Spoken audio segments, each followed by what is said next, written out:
आज हम एक इंडियन ब्लॉगर की वीडियो के ऊपर रिएक्शन देने वाले हैं जो कि काठमांडू आए थे। कुछ दिन पहले हमने आपके साथ रिएक्शन दिया था कि वो इंडियन बॉर्डर से नेपाल विजिट किया था और नेपाल में आने के बाद वो ब्लॉग के ऊपर जो है ना हमने रिएक्शन दिया था कि किस तरीके से वो काठमांडू आए। आज वो हमें काठमांडू का पूरा टूर कराएगा हिंदी के अंदर और हमें बताएगा कि कौन कौन सी जगह विजिट करनी चाहिए, कैसे वो काठमांडू आए, उनकी क्या रीजन थी आने की। तो सबसे इंटरेस्टिंग ब्लॉग है, आज इसको देखेंगे और आपके साथ शेयर करेंगे कि किस तरीके से इंडियन लोग नेपाल आते हैं और नेपाल के अंदर वो विजिट करते हैं। तो चलिए सबसे पहले इस टूर को देखते हैं और फिर आपके साथ बात करते हैं इंडियन लोग नेपाल में किस तरीके से विजिट करें। आइए आज की व्लॉग को करते शुरू। नेपाल भारत की पड़ोसी कंट्री, जहां पर जाने के लिए इंडियंस को कोई पासपोर्ट या फिर वीजा की जरूरत नहीं है। So my name is Surjeet and you are watching my YouTube channel Surjeet Palmal. आज इस वीडियो पर मैं आपको बताने वाला हूं 6 days 5 night नेपाल टूर के बारे में। ऐसे तो मेरे चैनल में ऑलरेडी नेपाल ट्रिप की फुल सीरीज अपलोड है। इस टूर प्लान वीडियो को देखने के बाद आप प्लीज मेरा नेपाल सीरीज की वीडियोस भी देख लेना, तब आपको और भी अच्छे से आइडिया मिल जाएगा। अगर आप सोलो जाने की प्लान बना रहे हो या फिर ग्रुप में जाने की प्लान बना रहे हो, कोई बात नहीं, मैं इस वीडियो को कुछ ऐसे प्रेजेंट करने वाला हूँ, वीडियो के लास्ट तक जाते जाते आपको सब कुछ पता चल जाएगा कि सोलो ट्रिप का कितना खर्चा आएगा एंड ग्रुप ट्रिप का कितना खर्चा आएगा। तो शुरू करते हैं डे 1 से। डे 1 में जितना जल्दी हो पाए हमें पहुंचना है नेपाल, बट उसके लिए पहले जानते हैं हाउ टू रीच नेपाल। आप कैसे नेपाल पहुंच सकते हो। नेपाल पहुंचने के लिए आपके पास बहुत सारे ऑप्शन है। फर्स्ट ऑप्शन है फ्लाइट। बाय फ्लाइट नेपाल पहुंचने के लिए आपको रीच करना होगा नेपाल की त्रिभुवन इंटरनेशनल एयरपोर्ट जो काठमांडू में लोकेटेड है। इंडिया की बहुत सारे सिटीज से लाइक दिल्ली, कोलकाता, कोची, विशाखापत्तनम से आपको इजीली काठमांडू के लिए फ्लाइट मिल जाएगा। नॉर्मली दिल्ली से काठमांडू के लिए सबसे चीपेस्ट फ्लाइट मिलता है। 5 to 6,000 के अंदर विद इन 2 hours आप काठमांडू पहुंच जाओगे। अदर सिटीज से डायरेक्ट फ्लाइट बहुत कम रहता है, इसलिए around 8 to 12,000 ticket price and 7 to 8 hours time लगता है काठमांडू पहुंचने के लिए। एक चीज याद रखिए, नेपाल जाने के लिए इंडियंस को कोई वीजा की जरूरत नहीं है। इवन आप विदाउट पासपोर्ट वोटर कार्ड से भी जर्नी कर सकते हैं। सेकंड ऑप्शन बस। अगर आप इंडिया से डायरेक्ट बस करके नेपाल जाना चाहते हो तो दिल्ली से आपको इजीली डायरेक्ट बस मिल जाएगा नेपाल की काठमांडू जाने के लिए, जिसके टिकट आप online Goibibo, red bus and other site से अराउंड 3 to 3,500 के अंदर बुक कर सकते हैं। इस केस में टाइम बहुत ज्यादा लगता है, अराउंड 26 to 30 hours की लॉन्ग जर्नी करना पड़ता है, बट आपको डीलक्स एसी स्लीपर बस का ऑप्शन यहाँ पर मिलता है। अभी बात करते हैं सबसे चीपेस्ट ऑप्शन ट्रेन के बारे में। India to Nepal by train जाने के लिए 2 ऑप्शन है। एक, आप उत्तर प्रदेश की गोरखपुर रेलवे स्टेशन पहुंच के भाया सोनाली बॉर्डर पार करके नेपाल जा सकते हो, एंड सेकंड, बिहार की रक्सौल रेलवे स्टेशन पहुंच के भाया बीरगंज बॉर्डर पार करके नेपाल एंटर कर सकते हो। देखा जाए तो देश की सारे छोटे बड़े सिटीज से आपको गोरखपुर एंड रक्सौल दोनों के लिए डायरेक्ट ट्रेन इजीली मिल जाएगा। अगर आप भाया गोरखपुर आते हो तो गोरखपुर रेलवे स्टेशन पहुंचने के बाद आपको सनौली बॉर्डर जाना पड़ेगा, जिसका डिस्टेंस है अराउंड 100 किमी। स्टेशन के बाहर निकलते ही 500 मीटर वॉकिंग डिस्टेंस के अंदर पड़ता है महाराणा प्रताप मोड़, जहां से इजीली आपको बहुत सारे बसेस मिल जाएगा 130 rupees per person and 2 hours के अंदर आप पहुंच जाएंगे सनौली बॉर्डर। यहाँ पर एक और भी ऑप्शन है। अगर आपकी होम सिटी से गोरखपुर रेलवे स्टेशन के अलावा सनौली बॉर्डर के पास नौतनवा रेलवे स्टेशन का डायरेक्ट ट्रेन मिलता है, तो यहाँ से आप इजीली एक ऑटो पकड़ के सनौली बॉर्डर तक पहुंच सकते हो। जैसे कि दिल्ली, कोलकाता और भी कुछ सिटीज से यहाँ तक डायरेक्ट ट्रेन चलती है। सनौली बॉर्डर पहुंचने के बाद आपको इजीली डायरेक्ट बस मिल जाएगा नेपाल की काठमांडू एंड पोखरा सिटी के लिए। यहाँ से काठमांडू का डिस्टेंस है 265 किमी एंड पोखरा का डिस्टेंस है 183 किमी। सनौली बॉर्डर से काठमांडू का डिस्टेंस एज कम्पेयर टू भाया रक्सौल बॉर्डर ज्यादा है, बट यहाँ से पोखरा का डिस्टेंस कम है। तो अगर आपकी टारगेट है सिर्फ नेपाल की पोखरा घूमना, देन भाया Gorakhpur will be the best option for you. But अगर आपकी टारगेट है नेपाल के काठमांडू में most famous Pashupatinath temple visit करना, देन भाया Sonauli border is not the good option. In this case you have to choose Raxaul border. तो अभी जान लेते हैं भाया रक्सौल से आप कैसे काठमांडू या फिर पोखरा पहुंचोगे। वैसे तो देश की सभी छोटे बड़े सिटीज से आपको बिहार की रक्सौल रेलवे स्टेशन के लिए डायरेक्ट ट्रेन मिल जाएगा। मेरे केस में मैं कोलकाता की हावड़ा रेलवे स्टेशन से डेली चलने वाली 13021 मिथिला एक्सप्रेस में 17 घंटे का जर्नी करके सुबह की 9 बजे रक्सौल रेलवे स्टेशन पहुंच गया था। तो डे 1 में आप भी ट्राई कीजिए जितना जल्दी हो पाए सुबह सुबह रक्सौल रेलवे स्टेशन पहुंचने का। देन रक्सौल स्टेशन के बाहर निकलने के बाद आपके पास बहुत सारे ऑप्शन मिल जाएगा नेपाल की बॉर्डर पार करके बीरगंज जाने के लिए। सबसे बेस्ट है टांगा गाड़ी, जो आपको 250 to 300 रुपीज लेके डायरेक्ट रक्सौल स्टेशन से नेपाल की बीरगंज घंटाघर मोड़ तक छोड़ देगा, जहां से टुवर्ड्स पोखरा एंड काठमांडू के लिए इजीली बस मिल जाता है। बट मिडिल में आप ढाला में रुककर अपनी इंडियन करेंसी एक्सचेंज कर लीजिए। अभी की करंट एक्सचेंज रेट में 1 इंडियन रुपीस का 1.6 नेपाली करेंसी मिल जाता है। मींस 10,000 इंडियन रुपीस का 16,000 नेपाली से करेंसी मिलेगा आपको। ढाला में इजीली स्ट्रीट के बगल में बहुत सारे ओपन काउंटर मिल जाता है करेंसी एक्सचेंज करने के लिए। And same to same Sunauli border के पास भी आपको ऐसे ही ओपन काउंटर मिल जाएगा करेंसी एक्सचेंज करने के लिए। नेपाल में बहुत जगह पर आप एटीएम से मनी विथड्रॉ कर सकते हैं, बट इसके लिए इंटरनेशनल डेबिट कार्ड की जरूरत है एंड ट्रांजैक्शन चार्ज भी ज्यादा लगता है। तो मेरा रिकमेंडेशन है कि आप थोड़ा ज्यादा कैश बॉर्डर से ही एक्सचेंज करके लेके चले जाइए एंड ट्रिप खत्म करके आने के टाइम बचा हुआ मनी फिर से बॉर्डर से एक्सचेंज करके घर चले जा सकते हैं। अगर आप टांगा गाड़ी ना करके कम पैसे में बॉर्डर क्रॉस करके बीरगंज जाना चाहते हो तो रॉक्सॉल स्टेशन के बाहर से टुक टुक या फिर ऑटो करके 10 रुपीज पर पर्सन शेयरिंग में ढाला चले जाइए एंड ढाला से और एक ऑटो पकड़ के आप बीरगंज की तरफ जा सकते हैं। बीरगंज पहुंचने के बाद आपको इजीली सीआरकेएफ एंड बस मिल जाएगा काठमांडू एंड पोखरा के लिए घंटाघर के सामने से। बीरगंज से काठमांडू का डिस्टेंस है 135 किमी। पहुंचने में टाइम लगता है 5 आवर्स। बस टिकट प्राइस है 600 Nepali rupees per person and CRKF का प्राइस है 750 Nepali rupees per person. Same to same Birgunj से पोखरा की डिस्टेंस है 253 किमी। पहुंचने में टाइम लगता है 7 आवर्स। बस टिकट प्राइस है 1000 to 1200 नेपाली रुपीज से। ये सब छोड़ के अगर आप और भी कम टाइम में मीन सिर्फ 20 मिनट्स में काठमांडू पहुंचना चाहते हो तो यहाँ पर आपको फ्लाइट का ऑप्शन भी मिल जाएगा। नेपाल में बुद्धा एयरलाइंस, श्री एयरलाइंस, यति एयरलाइंस ऐसे कुछ एयरलाइंस आपको मिल जाएगा। आप जस्ट बीरगंज के सिमारा एयरपोर्ट पहुंच जाना तो ये सारे एयरलाइंस से फ्लाइट ले सकते हो। करंट फ्लाइट टिकट प्राइस है 3900 Nepali rupees per person. Even अगर आप फ्लाइट टिकट पहले से बुक करके रखना चाहते हो तो मेरी तरह बीरगंज बॉर्डर पार करने के बाद घंटाघर के आगे एक बाईपास मोड़ मिलेगा जहां पर new Gupta tour and travels की नाम पर एक शॉप बना है। मैं यहीं से सीआरकेएफ बुक किया था काठमांडू के लिए एंड करेंसी भी एक्सचेंज किया था। New Gupta tour and travels का कॉन्टैक्ट डिटेल्स मैं डिस्क्रिप्शन पर डाल दूंगा। आप लोग चाहे तो व्हाट्सएप पे कनेक्ट कर सकते हैं फ्लाइट टिकट पहले से बुक करने के लिए। अदरवाइज आप यहाँ पर पहुंच के भी सीआरकेएफ बस फ्लाइट टिकट बुक कर सकते हैं। मैं आपको 2 ऑप्शन ही बोल चुका हूँ। आप चाहे तो डायरेक्ट सब कुछ कर सकते हैं, अदरवाइज इनके जरिए भी कर सकते हैं। इनसे करेंगे तो थोड़ा पैसा ज्यादा लगेगा। सीआरकेएफ के लिए 100 रुपीज एंड फ्लाइट के लिए 200 रुपीज पर पर्सन एक्स्ट्रा लगेगा। तो करेंसी के बारे में बता दिया एंड काठमांडू कैसे पहुंचोगे वो भी हो गया है। तो अभी बात करते हैं एक इंपॉर्टेंट चीज सिम के बारे में। नेपाल में सिम खरीदने के लिए पासपोर्ट या फिर Aadhaar card and passport size photo लगता है। आप एनसीएल टूरिस्ट सिम ले सकते हो। नॉर्मली 7 डेज के लिए 500 नेपाली रुपीज के अंदर 10 GB data, 50 rupees balance and 50 local call आप कर सकते हैं। याद रहे सिम आप बॉर्डर एरिया में बीरगंज या फिर सनौली बॉर्डर में ही खरीद लेना, अदरवाइज मिडिल में सिम लेना मुश्किल है, काठमांडू तक वेट करना होगा। तो डे 1 में काठमांडू पहुंच के आप सबसे पहले होटल में चेक इन कर लीजिए। थामेलमार्ग काठमांडू के एक ऐसा प्लेस है जहां पर hotels, foods, cafes, night club, sight seeing के लिए कैब सब कुछ इजीली एक्सेसिबल है।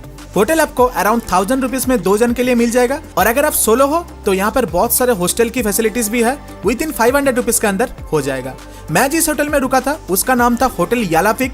मुझे डबल बेडरूम का 750 रुपीज पर नाइट करके 2 नाइट का 1500 रुपीज में मिल गया था। ये होटल एकदम थामेलमार्ग में ही बना है। होटल में सबका बिहेवियर अच्छा है। एक रेस्टोरेंट भी बना है खाना खाने के लिए। मैं आपको रिकमेंड करूंगा अगर हो पाए तो यहीं पर रूम बुक कर लीजिए।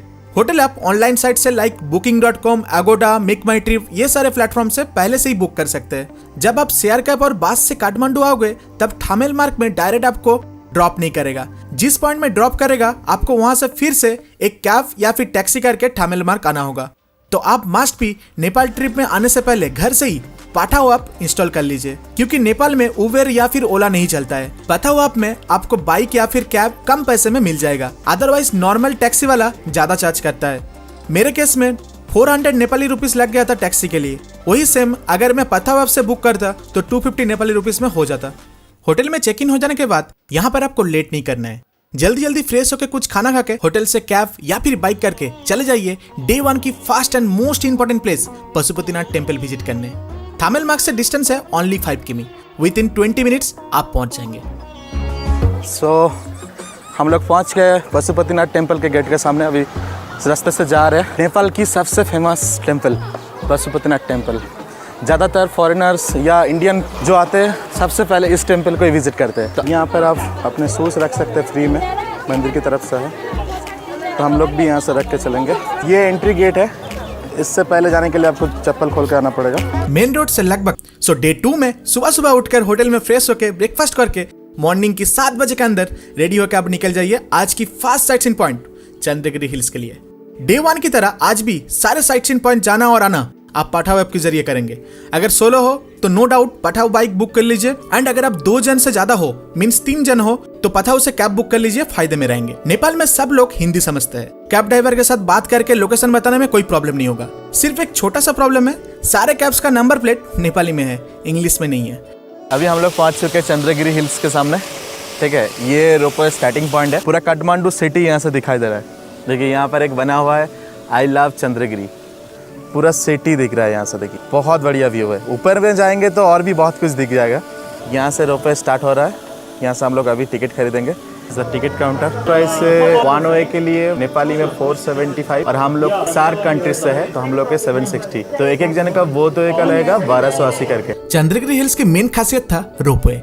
आप रोपवे करके 2.5 किलोमीटर पहाड़ के ऊपर तक जाकर मंदिर की दर्शन करेंगे, जिसके लिए पहुंचने में टाइम लगता है अराउंड 15 मिनट्स।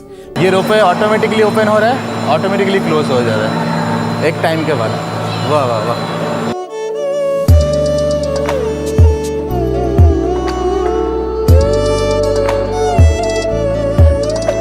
पहले तो 1280 टिकट का प्राइस थोड़ा ज्यादा लग रहा था, बट सच कहूं रोपवे में बैठने के बाद व्यूज देख के पैसा वसूल हो गया। रोपवे करके जाने आने में लगभग 30 मिनट्स लगता है। 30 मिनट्स रोपवे जाने के लिए 1280 नेपाली प्राइस सही था। इस रास्ते से ऊपर चढ़ना पड़ेगा, उसके बाद ऊपर जाके एक मंदिर मिलेगा। चंद्रगिरी हिल्स के ऊपर से माउंट एवरेस्ट की भी झलक मिलता है, बट मेरा लक खराब था, क्लाउड की वजह से मैं नहीं देख पाया। यहाँ पर काठमांडू की हाईएस्ट जिप लाइन भी होता है, आप चाहे तो ट्राई कर सकते हैं।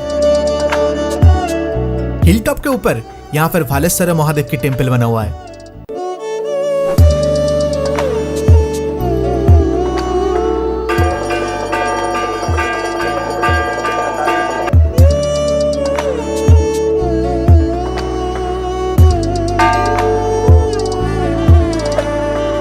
यहाँ पर आने से पहले आपको कुछ चीज के पता होना चाहिए। चंद्रगिरी हिल्स आप सुबह सुबह 10 बजे के अंदर विजिट कर लेना, अदरवाइज बहुत ज्यादा भीड़ लग जाता है। रोपवे करके आने और जाने में टाइम लग जाएगा।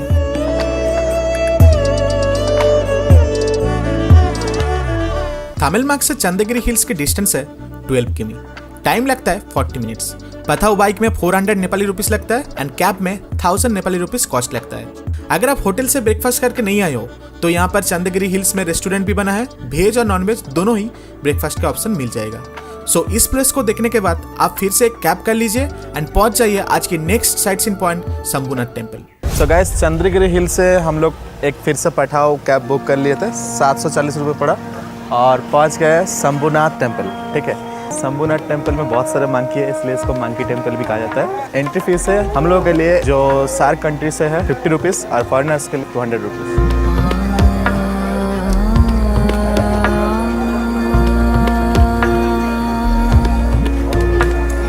शंभुनाथ टेम्पल सेमगू पहाड़ के ऊपर बना हुआ है। टेम्पल तक पहुंचने के लिए लगभग 350 सीढ़ी चढ़ाई करके जाना होगा। This is one of the oldest temple in Kathmandu. ऊपर पहुंचते ही आप एक स्तूपा देख पाएंगे।